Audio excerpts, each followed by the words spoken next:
આ છે ને આ 32ની ડીપી છે એ આ ઉપરના માળની બધી બરાબર. પછી આ રહી ને આ ઇન્વર્ટર આ તમે બે વસ્તુ બંધ કરો એટલે બધો પાવર બંધ થાય. આ જો તમે બંધ કરો ને તો ઇન્વર્ટરનો પાવર ચાલુ રહે એટલે આ બે બંધ કરી દેવાની. અને આ 10 એમ્પેર છે ને આ લાઇટિંગ છે, રૂમનું લાઇટિંગ છે. આ 10 એમ્પેર રૂમનું લાઇટિંગ છે. અને આ 20 એમ્પર કેબિન અને આખો દાદરનો ભાગ આવી ગયો. અને આ 20 એમ્પેર છે ને એસી માટે. આ 20 એમ્પેર છે એ ઓલા રૂમનો એસી માટે લ્યો.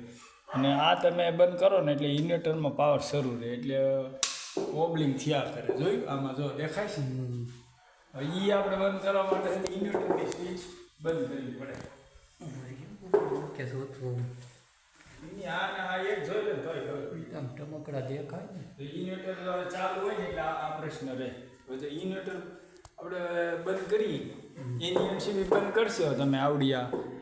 જો આ ઇન્વર્ટરની જો આને તમે બંધ કરો ને એટલે જો આ પાવર બંધ થઈ ગયો. જો હવે જો થઈ ગયો બંધ. ચાલુ કરો બાપુ ચાલુ ખાલી ઇન્વર્ટર ખાલી ચાલુ કરો એટલે પાવર રહે. બંધ કરી દો બરાબર. હવે જો આ ઇન્વર્ટર બંધ. હવે તમારા 32ની ડીપી ઉપર પાડી દેવા ટ્રે.